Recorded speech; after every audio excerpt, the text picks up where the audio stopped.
chaos erupts in Nepal. Amid flames and an angry crowd storming the parliament, corrupt politicians made a shocking escape. In a scene straight out of a movie, helicopters hovered over the burning building, and leaders...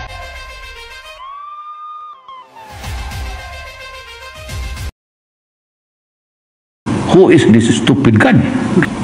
Stupid o talaga itong putang akong ganun. Nagalit ako kasi ni-rape? Oo, isa rin yan. Pero pure muna ang mauna.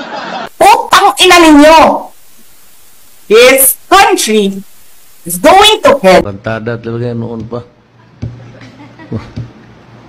Putang, patayin mo yung nagsisira ng bayan ko. Si Inday, iba ang style niya. Bakit buhay pa yung putang inang yan?